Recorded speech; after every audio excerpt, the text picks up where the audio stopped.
You know, when I was in Washington, I had some conversations with folks, and they said, be wary of Barney Frank. He's not as pro-financial reform as he appears, and he knows 100 different ways to, you know, bring in pro-banking parts of the legislation forward. Now, to be fair, he's had some strong push for some strong reform as well. So it's a mixed bag with Barney Frank on that issue. But he's now on a side of the battle that is clearly the wrong side.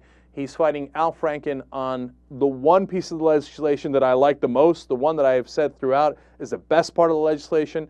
It is the part that says, hey, you know what?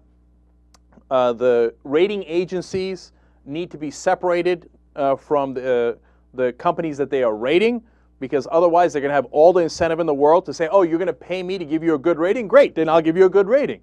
And then that becomes a huge problem for you and I, because then the pension funds, where our money is, turn around and go, well, Moody's and Standard & Poor's said it was a AAA, that it was a great rating.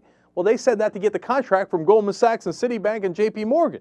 So Franken has a brilliant amendment, and it's very simple. It says, look, we're going to set up a middle person to give out those contracts to those different companies so that they don't have to, they're not directly linked to the banks that they're rating. Plus, we'll give out the contracts based on how accurate their ratings are. That's perfect. That protects investors, which is important to capitalism, and it protects average Americans who have money in our mutual funds and the pension funds, etc. And it is inarguable. It's such an obviously good idea that it's hard to oppose, and even some Republicans are on board for it. So Barney Frank is trying to get it removed. Now, Barney Frank is supposed to be one of the most progressive guys, and he's in the House side, and he's leading this effort. And he has the excuse of, no, I'm not against it, because you can't be against it. It doesn't make any sense. So he says, well, no, I want to put together a commission to study it for a long, long time and then have them come back with suggestions. And Franken's people are saying, what possible suggestions could they have? No, just everybody agrees it's the right thing to do. Let's put it in. Now, why is Barney Frank doing that?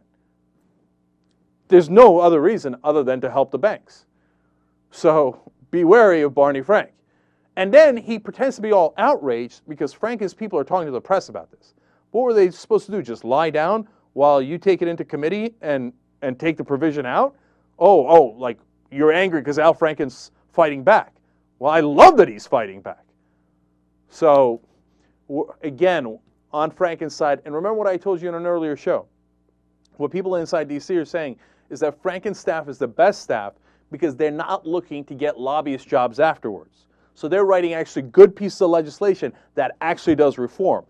Almost everybody else is corrupted because their staff who writes the bills are like, well, you know, okay, I mean, the banks are not going to be happy about that. We might want to take that out.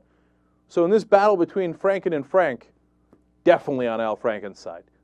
Thank God he won that election in Minnesota. One of the few guys who's actually fighting for us.